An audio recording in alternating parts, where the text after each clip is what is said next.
ਦਰਸ਼ਕੋ break ਤੋਂ ਬਾਅਦ ਤੁਹਾਡਾ ਸਵਾਗਤ ਹੈ ਜੀ। ਡਾਕਟਰ ਸਾਹਿਬ, ਅਗਲੇ ਇਸ਼ੂ ਬਾਰੇ ਤੁਸੀਂ ਕੀ ਕਹਿਣਾ ਚਾਹੋਗੇ? ਕੁਛ ਮੈਸੇजेस ਨੇ ਫੇਸਬੁੱਕ ਤੇ। ਵੀਰ ਪਰਮਜੀਤ ਸਿੰਘ ਲਿਖਦੇ ਨੇ, ਗੁਰਫਤਿਹ ਬਿਲਵਡ ਡਾਕਟਰ ਸਾਹਿਬ ਜੀ, team TV 84 and everyone else, it's very sad everything you share with us. Quote quote ਪ੍ਰਣਾਮ ਸ਼ਹੀਦਾਂ ਨੂੰ, keep up the amazing work doctor ਸਾਹਿਬ and TV 84, we all love you. ਬਹੁਤ ਸ਼ੁਕਰੀਆ। ਸਾਡੇ ਕੋਲ ਇਹੀ ਦੁੱਖਾਂ ਦੀ ਦਾਸਤਾਨ ਹੀ ਹੈ ਜੀ, ਪਰ ਅਸੀਂ ਸਮਝਦੇ ਹਾਂ ਕਿ ਜੇ ਇਹਦੇ ਚੋਂ ਸਾਡੀ ਅਣਖ ਨੂੰ ਕੋਈ ਤੁਣਕਾ ਵੱਜੇ ਔਰ ਅਸੀਂ ਖਲੋਈਏ ਆਪਣੀ ਆਜ਼ਾਦੀ ਦੇ ਲਈ, ਤੇ ਫਿਰ ਇਸ ਦੁਖਾਂਤ ਦਾ ਐਂਡ ਤਾਂ ਹੀ ਹੋਏਗਾ। ਨਹੀਂ ਤਾਂ ਇੱਕ ਤੋਂ ਬਾਅਦ ਇੱਕ ਜਿਹੜਾ ਉਹ ਵਾਪਰਿਆ ਔਰ ਵਾਪਰਦਾ ਚਲਾ ਜਾਏਗਾ। ਜੀ ਜੀ। ਜਸਪ੍ਰੀਤ ਸਿੰਘ ਜੱਸੀ ਧਨੋਆ, ਵਾਹਿਗੁਰੂ ਜੀ ਕਾ ਖਾਲਸਾ ਵਾਹਿਗੁਰੂ ਜੀ ਕੀ ਫਤਿਹ। ਮੁਹੰਮਦ ਨਸੀਰ ਕਮਲਾ ਲਿਖਦੇ ਨੇ, nice. Jeeta Sandhar TV 84, good job, Khalistan ਜ਼ਿੰਦਾਬਾਦ। ਹਰਦੀਪ ਸਿੰਘ ਮੱਲੀ, ਵਾਹਿਗੁਰੂ ਜੀ ਕਾ ਖਾਲਸਾ ਵਾਹਿਗੁਰੂ ਜੀ ਕੀ ਫਤਿਹ। ਪਰਮਜੀਤ ਸਿੰਘ, ਖਾਲਿਸਤਾਨ ਜ਼ਿੰਦਾਬਾਦ। ਨਿੰਦਰ ਸਿੰਘ, ਖਾਲਿਸਤਾਨ ਜ਼ਿੰਦਾਬਾਦ। ਕੁਲਜੀਤ ਸਿੰਘ ਲਿਖਦੇ ਨੇ, ਸੁਪਰ, ਸ਼ੁਕਰੀਆ ਸਭ ਵੀਰਾਂ ਦਾ। ਗੁਰਦੇਵ ਸਿੰਘ, ਵਾਹਿਗੁਰੂ ਜੀ ਕਾ ਖਾਲਸਾ ਵਾਹਿਗੁਰੂ ਜੀ ਕੀ ਫਤਿਹ। ਭਾਈ ਸਾਹਿਬ ਰਮਨਜੀਤ ਸਿੰਘ, ਨਾ ਭੁੱਲਣ ਯੋਗ ਨਾ ਬਖਸ਼ਣ ਯੋਗ, ਬਿਲਕੁਲ। Amrik Singh Sandhar, true God bless you doctor ਸਾਹਿਬ, ਖਾਲਿਸਤਾਨ ਜ਼ਿੰਦਾਬਾਦ। ਨਿੰਦਰ ਸਿੰਘ, ਵਾਹਿਗੁਰੂ ਜੀ ਕਾ ਖਾਲਸਾ ਵਾਹਿਗੁਰੂ ਜੀ ਕੀ ਫਤਿਹ। ਵੀਰ ਹਰਮੇਲ ਸਿੰਘ ਲਿਖਦੇ ਨੇ, ਨਕੋਦਰ ਸਾਕੇ ਦੇ ਸ਼ਹੀਦਾਂ ਦੀ ਯਾਦ ਵਿੱਚ Sikh cultural society Richmond Hill New York, March 17, 18 ਤੇ 19। ਇਸ ਸਮਾਗਮ ਨੂੰ ਹੁਣ ਤੱਕ 1 ਲੱਖ ਤੋਂ ਵੱਧ ਲੋਕ ਵੱਖ-ਵੱਖ ਸੋਸ਼ਲ ਮੀਡੀਆ ਉੱਤੇ ਦੇਖ ਚੁੱਕੇ ਹਨ। ਮਾਰਚ 18 ਦੇ ਸੈਮੀਨਾਰ ਨੂੰ 5 ਵੱਖ-ਵੱਖ ਵੱਡੇ ਚੈਨਲਾਂ ਨੇ ਲਾਈਵ ਕੀਤਾ। ਥੈਂਕਸ ਜਿਨ੍ਹਾਂ 'ਚ TV 84 live, global Punjab network, 6 for justice, Canadian Punjabi network and Shiromani Akali Dal Amritsar. So ਅਸੀਂ ਵੀਰ ਹਰਮੇਲ ਸਿੰਘ ਜੀ ਔਰ ਖਾਸ ਤੌਰ ਤੇ ਦੁਆਬਾ ਸਿੱਖ ਐਸੋਸੀਏਸ਼ਨ ਦਾ ਸ਼ੁਕਰੀਆ ਵੀ ਅਦਾ ਕਰਦੇ ਜੀ ਕਿ ਉਹਨਾਂ ਨੇ ਗੁਰਦੁਆਰਾ ਕਮੇਟੀ ਦੇ ਨਾਲ ਰਲ ਕੇ ਇਹੋ ਜਿਹਾ ਖੂਬਸੂਰਤ ਪ੍ਰੋਗਰਾਮ ਉਲੀਕਿਆ ਔਰ ਚਾਰੋਂ ਹੀ ਸ਼ਹੀਦ ਸਿੰਘਾਂ ਦੀਆਂ ਪਿਕਚਰਸ ਵੀ ਜਿਹੜੀਆਂ ਨੇ ਉਹ ਗੁਰਦੁਆਰਾ ਸਾਹਿਬ ਦੇ ਲੰਗਰ ਹਾਲ ਦੇ ਵਿੱਚ ਜਿਹੜੀਆਂ ਨੇ ਹੋਈਆਂ। ਜੀ ਮੈਂ ਹੁਣ ਚਾਹਾਂਗਾ ਕਿ ਵੀ ਕਿਉਂਕਿ ਇਹ ਸਾਡਾ ਟੌਪਿਕ, ਮੈਂ ਇਹਨੂੰ ਫੁੱਲ ਟੌਪਿਕ ਦੇ ਤੌਰ ਤੇ ਡਿਸਕਸ ਕਰਨਾ ਚਾਹੁੰਦਾ ਸੀ। ਜੀ ਜੋਗੀ ਆਦਿੱਤਿਆਨਾਥ ਜੀ ਔਰ ਕਿਵੇਂ ਇੱਕ ਤੋਂ ਬਾਅਦ ਇੱਕ, ਜਿਵੇਂ ਗੁਜਰਾਤ ਦਾ ਕਾਤਲ ਹਜ਼ਾਰਾਂ ਮੁਸਲਮਾਨਾਂ ਦਾ 2002 ਚ ਮੋਦੀ ਜਿਹੜਾ ਉਹ ਪ੍ਰਧਾਨ ਮੰਤਰੀ ਦੇ ਅਹੁਦੇ ਤੱਕ ਪਹੁੰਚਿਆ, ਇਵੇਂ ਦਾ ਇੱਕ ਗੁੰਡਾ ਹਿੰਦੂ ਫੈਨੇਟਿਕ ਉੱਥੇ ਜਿਹੜਾ ਗੋਰਖਪੁਰ ਦਾ ਜਿਹੜਾ 5 ਵਾਰ MP ਬਣਿਆ, ਇਹਦਾ ਜਿਹੜਾ ਪਹਿਲਾ ਸੀ ਜਿਹਦੀ ਗੱਦੀ ਤੇ ਬੈਠਾ ਹੈ ਉਹ ਵੀ, ਇਹਦਾ ਸੰਬੰਧ ਖੁਦ ਤਾਂ ਗੜਵਾਲ ਨਾਲ ਹੈ। ਸਾਰੇ ਗੜਵਾਲੀ ਇਕੱਠੇ ਕੀਤੇ ਨੇ ਹੁਣ, ਜਿਹੜਾ ਉਹੀ ਗੜਵਾਲੀ ਹੈ ਮੇਨ ਜਿਹੜਾ ਇਹਨਾਂ ਦਾ ਅਸਲੀ ਇੰਟੈਲੀਜੈਂਸ ਦਾ ਕਰਿੰਦਾ ਹੈ।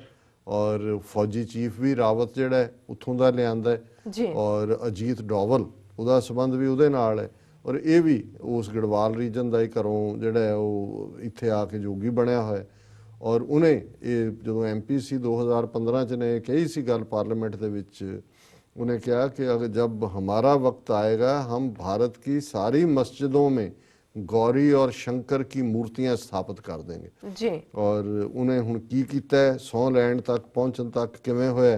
एक साडे वीर उन्होंने सानू लिखिया सी, उन्हां दे नाल ही गल शुरू करदे हैं। जी डॉक्टर साहब सुरजीत सिंह लिखण वाले हैगे ने, ਇਹ ਲਿਖਦੇ ਨੇ, ਯੂਪੀ ਦੇ CM ਯੋਗੀ ਆਦਿੱਤਿਆਨਾਥ ਦੇ ਦਫ਼ਤਰ ਅਤੇ ਸਰਕਾਰੀ ਕੋਠੀ ਦੇ ਸ਼ੁੱਧੀਕਰਨ ਲਈ 7 ਪੁਰੋਹਿਤ ਬੁਲਾ ਲਏ ਗਏ। ਦੇਸੀ ਚਿੱਟੀਆਂ ਗਾਵਾਂ ਦਾ ਮੂਤਰ ਇਕੱਠਾ ਕਰਨ ਲਈ ਯੂਪੀ ਪੁਲਿਸ ਵੱਲੋਂ ਇੱਕ SSP ਰੈਂਕ ਦੇ ਅਫਸਰ ਦੀ ਡਿਊਟੀ ਲਗਾਈ ਗਈ। ਸਾਰੇ ਦਫ਼ਤਰ ਅਤੇ ਕੋਠੀ ਨੂੰ ਗਊ ਮੂਤਰ ਨਾਲ ਧੋ ਕੇ ਹਵਨ ਕੀਤਾ ਜਾਵੇਗਾ। ਹੁਣ ਸਵਾਲ ਇਹ ਪੈਦਾ ਹੁੰਦਾ ਹੈ, ਜਿੱਥੇ ਚਾਰੇ ਪਾਸੇ ਮੂਤਰ ਦੀ ਸਮੈਲ ਆਵੇਗੀ ਉੱਥੇ ਸਟਾਫ ਕਿਵੇਂ ਕੰਮ ਕਰੇਗਾ? ਯੋਗੀ ਨੂੰ ਕੋਈ ਫਰਕ ਨਹੀਂ ਪੈਣਾ ਕਿਉਂਕਿ ਉਹ ਆਪ ਤਾਂ ਖੁਦ ਹੀ ਜਾਨਵਰ ਹੈ ਤੇ ਉਹ ਵਿਚਾਰਾ SSP ਕਿਹੜੇ ਜੱਬ ਛੁਪਾ ਕੇ ਰੱਖਤਾ ਗਾਵਾਂ ਦੇ ਪਿੱਛੇ ਟੱਬ ਚੱਕੀ ਖੜਾ ਰਹੇਗਾ ਅਤੇ ਕਦੋਂ ਤੱਕ ਮੂਤਰ ਦੀ ਵੇਟ ਕਰੇਗਾ? ਜੀ ਡਾਕਟਰ ਸਾਹਿਬ ਦੇਖੋ ਹੋਰ ਵੀ ਬਹੁਤ ਸਾਰੇ ਵੇਰਵੇ ਆਏ ਨੇ। ਇੱਕ ਪਾਸੇ ਦਾ ਮੂਤਰ ਕਲੈਕਟ ਹੈ, ਫਿਰ ਉਹਦੀ ਕੋਠੀ ਤਿਆਰ ਹੈ, ਅਜੇ ਸ਼ੁਭ ਮਹੂਰਤ ਜਿਹੜਾ ਉਹ ਨਹੀਂ ਆਇਆ, ਇਸ ਲਈ ਉਹ ਉੱਥੇ ਨਹੀਂ ਵੜਿਆ ਔਰ ਬਾਹਰ ਗੇਟ ਤੇ ਪੂਰਾ ਸਾਰਾ ਸਟਾਫ ਲੱਗਾ ਹੋਇਆ, ਸਵਸਤਕਾ ਬਣਾ ਰਹੇ ਨੇ ਓਮ ਅੰਦਰ ਹਵਨ ਕਰਨ ਲਈ ਔਰ ਜਿਹੜਾ ਉਹ ਸਾਰਾ ਪਾਰਟ। ਸੋ ਕੁੱਲ ਮਿਲਾ ਕੇ ਇਸ ਵੇਲੇ ਔਰ ਦੇਖੋ 200 ਮਿਲੀਅਨ ਜਿਹੜਾ ਲੋਕ ਹੈ ਉਸ ਯੂਪੀ ਦੇ ਵਿੱਚ ਰਹਿੰਦਾ ਔਰ ਲਗਭਗ 40 ਮਿਲੀਅਨ ਮੁਸਲਮਾਨ ਆਬਾਦੀ, 4 ਕਰੋੜ ਸਿੱਖ ਆਬਾਦੀ ਤੋਂ ਵੀ ਜਿਹੜਾ ਆਲਮੋਸਟ 1.5 ਟਾਈਮਸ। ਔਰ ਉੱਥੇ ਉਹਨਾਂ ਨੂੰ ਕੀ ਰਿਡਿਊਸ ਕਰ ਦਿੱਤਾ ਹੈ, ਕਿਸ ਲੈਵਲ ਤੱਕ ਜਾਣਗੇ? ਆਲਰੇਡੀ ਉਹ ਤਾਂ ਨਾਰਾ ਹੀ ਇਹ ਗੂੰਜਦਾ ਹੈ ਕਿ ਜੋ ਯੂਪੀ ਮੇਂ ਰਹਿਣਾ ਹੈ ਯੋਗੀ ਯੋਗੀ ਕਰਨਾ ਹੈ। ਸੋ ਉਹਨਾਂ ਨੇ ਜੋ ਹਾਲ ਕਰਨਾ ਹੈ, ਔਰ ਉਹਦੇ 'ਚ ਕੋਈ ਸਿੱਖਾਂ ਨੇ ਵੀ ਨਹੀਂ ਹੈ ਜਿਵੇਂ ਇਹ ਲੱਗਦਾ ਹੋਏ ਕਿ ਜੀ ਅਸੀਂ, ਮੈਂ ਕੱਲ ਵੀ ਆਪਣੀ ਸਪੀਚ ਉੱਥੇ ਕਿਹਾ ਸੀ, ਮੈਂ ਕਿਹਾ ਅਫਰੀਕਾ ਦਾ ਇੱਕ ਪ੍ਰਵਰਬ ਹੈ ਕਿ ਜੇ ਗਵਾਂਢੀ ਨੂੰ ਸੱਪ ਨੇ ਕੱਟਿਆ ਤੇ ਸਮਝੋ ਤੁਹਾਨੂੰ ਵੀ ਕੱਟੇਗਾ। ਔਰ ਬਾਣੀ 'ਚ ਅਸੀਂ ਪੜ੍ਹਦੇ ਹਾਂ, ਜੋ ਪੜੋਸੀ ਕੇ ਹੁਆ ਤੂੰ ਆਪਣੇ ਵੀ ਜਾਨ, ਕਿ ਜੋ ਗਵਾਂਢੀ ਨਾਲ ਹੋਇਆ ਉਹ ਤੇਰੇ ਨਾਲ ਵੀ ਹੋਣਾ। ਆਲਰੇਡੀ ਯੂਪੀ ਦੇ ਵਿੱਚ ਜਿਹੜਾ ਪਹਿਲਾਂ ਹਿੱਸਾ ਸੀ, ਹੁਣ ਉੱਤਰਾਖੰਡ 'ਚ ਹਰਿਦੁਆਰ 'ਚ ਕਿਵੇਂ ਗੁਰਦੁਆਰਾ ਗਿਆਨ ਗੋਦੜੀ ਅਲੋਪ ਕਰ ਦਿੱਤਾ ਗਿਆ, ਔਰ ਇਹੀ ਪਾਰਟ ਅਸੀਂ ਆਉਣ ਵਾਲੇ ਦਿਨਾਂ 'ਚ ਦੇਖਾਂਗੇ। ਔਰ ਈਵਨ ਬੜਾ ਹਿੰਦੂ ਹਿਸਟੋਰੀਅਨ ਹੈ ਰਾਮਚੰਦਰਾ ਗੁਹਾ, ਉਹਨੇ ਜਿਹੜਾ ਇੱਕ ਫੰਕਸ਼ਨ ਦੇ ਵਿੱਚ ਕਿਹਾ 5 day literary function spring festival, ਉਹਦੇ 'ਚ ਉਹਨਾਂ ਨੇ ਕਿਹਾ ਕਿ we country has witness rise in Hindu nationalism post partition. ਔਰ ਉਹਨਾਂ ਨੇ ਕਿਹਾ ਕਿ ਵੀ ਇਹ ਜਿਹੜਾ ਹੈ ਇਹ ਈਵਨ ਇਸਲਾਮਿਕ ਦਹਿਸ਼ਤਗਰਦੀ ਤੋਂ ਵੀ ਖਤਰਨਾਕ ਹੈ ਹਿੰਦੂ ਨੈਸ਼ਨਲਿਜ਼ਮ। ਔਰ ਉਹਨੇ ਕਿਹਾ ਵੀ ਇਹ ਬੜੀ ਬੁਰੀ ਤਰ੍ਹਾਂ ਦਾ reason is with in India Hindus are 85%। I am terrified at the thought of Hindu majoritarianism because that is what we were not। ਕਿ ਵੀ ਇਹ 85% ਨਹੀਂ, ਔਰ ਮੈਂ ਕੰਬ ਰਿਹਾ ਇਹ ਸਾਰੇ ਨੂੰ ਦੇਖ ਕੇ। ਔਰ ਉਹਨੇ ਇਸ ਫੰਕਸ਼ਨ 'ਚ ਕਿਹਾ ਕਿ ਵੀ ਹੁਣ ਤੱਕ ਭਾਵੇਂ ਕਰਨਾਟਕਾ, ਵੈਸਟ ਬੰਗਾਲ, ਮਹਾਰਾਸ਼ਟਰ 'ਚ ਲੱਗਦਾ ਸੀ ਪ੍ਰਭਾਵ ਨਹੀਂ ਹੈ, ਪਰ it is worrying in Uttar Pradesh because it is large state and stakes are high. And ਉਹਨੇ ਕਿਹਾ ਵੀ ਇਹ ਜਿਹੜਾ ਖਤਰਨਾਕ ਅਮਿਤ ਸ਼ਾਹ ਵਰਗੇ ਲੋਕ ਇੱਥੇ ਆ ਕੇ ਵੜੇ ਹੋਏ ਨੇ, ਔਰ ਕਿਹਾ ਇਹ ਬੀਜੇਪੀ ਜਿਹੜੀ ਹੈ, BJP is the most anti-intellectual party and they failed to produce a single scholar in Gujarat after being in power for many years. You can't have spokespersons as Anupam Kher, Praveen Togadia, Smriti Irani, who will only drive discourse further into the mud. As long as the RSS has the role in the political dispensation, you will never get right-wing intellectuals, but you get right-wing ideologists, he said, adding RSS is a bunch of low-level ideologues। ਔਰ ਕਿ ਵੀ ਹੁਣ ਇਹ ਜੇ RSS ਦੇ ਹੱਥ 'ਚ ਔਰ ਇਹ ਯੋਗੀ ਦੇ ਹੱਥ ਸਿੱਧੇ ਤੌਰ ਤੇ ਪਾਵਰ, ਔਰ ਇਹ ਯੋਗੀ ਹੈ ਜਿਹਨੇ ਸਾਰੇ ਸਲੋਗਨ ਕੜੇ ਕਿ ਜੀ ਮੁਸਲਮਾਨ ਲਵ ਜਿਹਾਦ ਕਰ ਰਹੇ ਨੇ, ਹਾਂਜੀ, ਔਰ ਫਿਰ ਇਹਨੇ ਘਰ ਵਾਪਸੀ ਵੀ ਇਧਰ। ਸੋ ਇਹ ਪੂਰਾ ਗੁੰਡਿਆਂ ਦਾ ਸਰਦਾਰ ਹਿੰਦੂ ਵਾਹਿਨੀ ਨਾਂ ਦੀ ਜਥੇਬੰਦੀ ਬਣਾ ਕੇ, ਸੋ ਕੁੱਲ ਮਿਲਾ ਕੇ ਅਸੀਂ ਸਮਝਦੇ ਹਾਂ ਕਿ ਵੀ ਇਹ ਬਹੁਤ ਖਤਰਨਾਕ, ਹੁਣ ਤਾਂ ਸਿੱਧਾ ਸਿੱਧਾ ਉਹਨਾਂ ਨੇ ਕੋਈ ਲਗ ਲਬੇੜ ਨਹੀਂ ਰੱਖਿਆ ਕਿ ਵੀ ਇਹ ਜਿਹੜਾ ਹਿੰਦੂ ਸ਼ਾਸਨ ਹੈ ਉਹ ਕਿਵੇਂ ਜਿਹੜਾ ਹੁਣ ਇਹ ਮੱਠਾਂ ਦੇ ਯੋਗੀ ਜਿਹੜੇ ਨੇ ਉਹ ਚੀਫ ਮਿਨਿਸਟਰ ਬਣ ਕੇ ਜਿਹੜਾ ਉਹਨੂੰ ਰਨ ਕਰਨਗੇ। ਜੀ ਡਾਕਟਰ ਸਾਹਿਬ, ਬਿਲਕੁਲ। ਹੁਣ ਤੁਸੀਂ ਸਾਡੇ ਦਰਸ਼ਕਾਂ ਦੱਸ ਦਿਓ ਅੱਜ ਦਾ ਵਿਚਾਰ।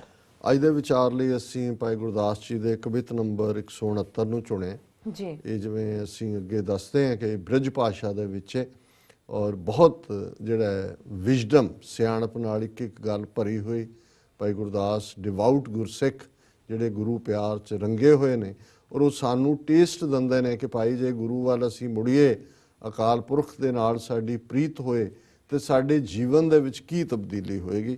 ਸੋ ਭਾਈ ਸਾਹਿਬ ਫਰਮਾਉਂਦੇ ਨੇ, ਗੁਰਮੁਖ ਸ਼ਬਦ ਸੁਰਤ ਲਿਵ ਸਾਧ ਸੰਗ ਪਰਮ ਅਦਭੁਤ ਪ੍ਰੇਮ ਪੂਰਨ ਪ੍ਰਗਾਸੇ ਹੈ। ਕਿ ਜੇ ਗੁਰਮੁਖ ਦਾ ਗੁਰੂ ਵੱਲ ਮੂੰਹ ਕਰਕੇ ਗੁਰਸਿੱਖ ਤੁਰਦਾ ਹੈ ਔਰ ਉਸ ਦੀ ਸੁਰਤ ਸ਼ਬਦ ਦੇ ਵਿੱਚ ਜੁੜੀ ਹੋਈ ਹੈ, ਉਹ ਸਾਧ ਸੰਗ ਦੇ ਵਿੱਚ ਲਿਵ ਲਾ ਕੇ ਬੈਠਦਾ ਹੈ, ਪਰਮ ਅਦਭੁਤ ਪ੍ਰੇਮ ਪੂਰਨ ਪ੍ਰਗਾਸੇ ਹੈ, ਸੁਪਰ ਨੈਚੁਰਲ ਲਵ। ਕਿ ਔਰ ਇਸ ਕਿਸਮ ਦਾ ਤੁਹਾਡੇ ਅੰਦਰੋਂ ਜਿਹੜਾ ਹੈ, ਤੁਹਾਡਾ ਅੰਦਰ ਸਾਰਾ ਗੁਰਸਿੱਖ ਦਾ ਉਸ ਪਿਆਰੇ ਦੇ ਪਿਆਰ ਦੇ ਨਾਲ ਭਰ ਜਾਏਗਾ। ਪ੍ਰੇਮ ਰੰਗ ਮੇ ਅਨੇਕ ਰੰਗ ਜਿਉਂ ਤਰੰਗ ਗੰਗ, ਕਿ ਜਿਵੇਂ ਗੰਗਾ ਦਰਿਆ ਜਾਂ ਕੋਈ ਵੀ ਦਰਿਆ, ਉਸ ਦੇ ਵਿੱਚ ਜਿਹੜੀਆਂ ਲਹਿਰਾਂ ਉੱਠਦੀਆਂ ਨੇ, ਉਸ ਦੀ ਇੱਕ ਆਪਣੀ ਮੌਜ ਹੈ, ਉਹਨੂੰ ਲਹਿਰ ਨੂੰ ਮੌਜ ਵੀ ਕਹਿੰਦੇ ਨੇ, ਦਰਿਆ ਕੀ ਮੌਜ। ਕਿ ਉਹ ਜਿਹੜੀਆਂ ਲਹਿਰਾਂ ਨੇ, ਇਵੇਂ ਹੀ ਜਦੋਂ ਤੁਸੀਂ ਸੁਰਤ ਸ਼ਬਦ ਦਾ ਮੇਲ ਹੁੰਦਾ ਹੈ, ਨਿਰੰਕਾਰ ਦੇ ਚਰਨਾਂ 'ਚ ਤੁਹਾਡਾ ਧਿਆਨ ਟਿਕਦਾ, ਪ੍ਰੇਮ ਰੰਗ ਮੇ ਅਨੇਕ ਰੰਗ, ਫਿਰ ਪ੍ਰੇਮ ਦੀਆਂ ਕਾਂਗਾਂ ਉੱਠਦੀਆਂ ਨੇ, ਪ੍ਰੇਮ ਦੇ ਉਹ ਮੌਜ ਤੁਹਾਡੇ ਅੰਦਰ, ਉਹਦੇ ਅੱਡ ਅੱਡ ਹਿਊਜ਼ ਐਂਡ ਕਲਰਸ ਤੁਸੀਂ ਜਿਹੜਾ ਉਸ ਨੂੰ ਮਾਣਦੇ ਹੋ। ਪ੍ਰੇਮ ਰਸ ਮੇ ਅਨੇਕ ਰਸ ਹੋਏ ਬਿਲਾਸੇ ਹੈ, ਕਿ ਤੁਹਾਨੂੰ ਇੰਨੇ ਕੁ ਰਸ ਪ੍ਰੇਮ ਦੇ ਮਿਲਦੇ ਨੇ, ਇਸ ਕਿਸਮ ਦਾ ਤੁਸੀਂ ਅਨੁਭਵ ਕਰਦੇ ਹੋ ਕਿ ਬਿਲਾਸ ਹੁੰਦਾ ਆਨੰਦ 'ਚ ਰਹਿਣਾ, ਬਲਿਸ 'ਚ ਰਹਿਣਾ, ਸਟੇਟ ਆਫ ਐਕਸਟੈਸੀ 'ਚ ਹੋਣਾ, ਇਸ ਤੁਸੀਂ ਹੁੰਦੇ ਹੋ। ਪ੍ਰੇਮ ਗੰਧ ਸੰਧ ਮੈਂ ਸੁਗੰਧ, ਪ੍ਰੇਮ ਗੰਧ ਸੰਧ ਮੈਂ ਸੁਗੰਧ ਸਬੰਧ ਕੋਟ, ਪ੍ਰੇਮ ਸਰੁਤ ਅਨੇਕ ਅਨਾਹਦ ਉਲਾਸੇ ਹੈ। ਕਿ ਇਹ ਜਦੋਂ ਪਿਆਰ ਦਾ ਰਸ ਤੁਹਾਡੇ ਅੰਦਰ ਹੁੰਦਾ ਤੇ ਇਹਦੀ ਫ੍ਰੈਗਰੈਂਸ, ਗੰਧ ਕਹਿੰਦੇ ਨੇ ਖੁਸ਼ਬੂ ਨੂੰ, ਉਹਦੇ 'ਚ ਕਰੋੜਾਂ ਹੋਰ ਖੁਸ਼ਬੂਆਂ ਨਾਲੋਂ ਵੱਧ ਕੇ ਜਿਹੜੀਆਂ ਮਿਲੀਅਨਸ ਆਫ ਫ੍ਰੈਗਰੈਂਸਿਸ ਨੇ, ਉਹਦਾ ਮੁਕਾਬਲਾ ਨਹੀਂ ਕਰ ਸਕਦੀਆਂ। ਜਿਹੜੀ ਪ੍ਰੇਮ ਦੇ ਰਸ ਦੀ ਸੁਗੰਧੀ ਹੈ। ਪ੍ਰੇਮ ਸਰੁੱਤ ਅਨੇਕ ਅਨਾਹਦ ਉਲਾਸੇ ਹੈ। ਔਰ ਉਹਦੇ 'ਚ ਫਿਰ ਅਨਹਤ ਸ਼ਬਦ ਜਿਹੜਾ ਬਿਨਾਂ ਕਿਸੇ ਦੇ ਨਾਲ ਸਟ੍ਰਾਈਕ ਕੀਤੇ, ਔਰ ਇਹ ਅੰਦਰ ਦੀ ਉਸ ਅਵਸਥਾ ਦੀ ਗੱਲ ਹੈ ਜਿਹਨੂੰ ਅਸੀਂ ਅਨਹਦ ਵਾਜੇ ਜਾਂ ਤੂਰੇ ਵਾਜੇ, ਅਨਹਦ ਤੂਰੇ, ਨਹੀਂ ਤੂਰੇ ਵੀ ਵਾਜੇ ਨੂੰ ਕਹਿੰਦੇ ਨੇ, ਪਰ ਅਨਹਦ ਕਿਸੇ ਵੀ ਆਵਾਜ਼ ਦੇ ਲਈ, ਸਾਜ਼ ਲਈ ਦੋ ਚੀਜ਼ਾਂ ਦਾ ਟਕਰਾਅ ਹੁੰਦਾ। ਪਰ ਇੱਥੇ ਜਿਹੜਾ ਬਿਨਾਂ ਟਕਰਾਅ ਤੋਂ ਅਨਹਦ ਤੁਹਾਡਾ ਅੱਠੇ ਪੈਰ ਜਿਹੜਾ ਸ਼ਬਦ ਚੱਲਦਾ ਹੈ ਉਸ ਨੂੰ ਅਨਹਦ ਉਲਾਸੇ ਹੈ।